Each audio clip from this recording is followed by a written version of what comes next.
بسم اللہ الرحمن الرحیم۔ ماہ رجب کے اعمال بیان کیے جا رہے ہیں کہ وہ مہینہ کہ جس میں نماز پڑھیں تو برکت، روزہ رکھیں تو برکت، اور اس میں ہر عمل کی بہت زیادہ فضیلت ہے۔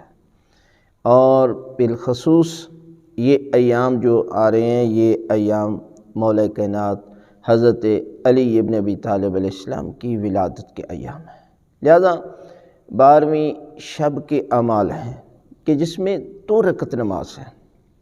آپ نے 2 رکعت نماز پڑھی ہے۔ 2 رکعت نماز پڑھتا ہوں یا پڑھتی ہوں قربتاً اللہ۔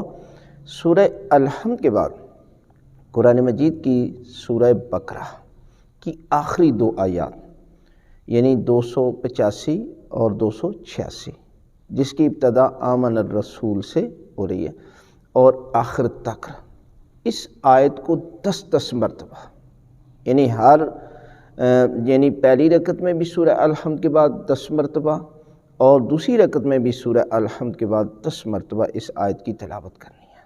اور اس کا اجر اور ثواب کتنا ہے اس نماز کا؟ اس کا اجر و ثواب اس قدر ہے کہ اولاد اسماعیل علیہ السلام میں سے 70 انسانوں کو آزاد کرنا، اور خالق کائنات اسے جنت میں 2000 ایسے لباس عطا کرے گا کہ اگر ایک لباس بھی دنیا میں آ جائے تو اس کی خوشبو مشرق سے مغرب تک چلی جاتی ہے، یعنی دنیا حیران ہو جائے گی ایک لباس کی اس قدر خوشبو ہے۔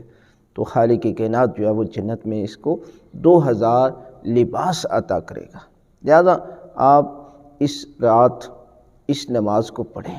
اور روزے کا اجر اس سے بھی دگنا ہے کہ اگر بندہ 12 رجب کا روزہ رکھتا ہے تو اللہ سے دعا ہے کہ ہم سب کو ماہ رجب کی اس عظیم گھڑیوں سے زیادہ سے زیادہ فائدہ حاصل کرنے کی توفیق عطا فرمائے۔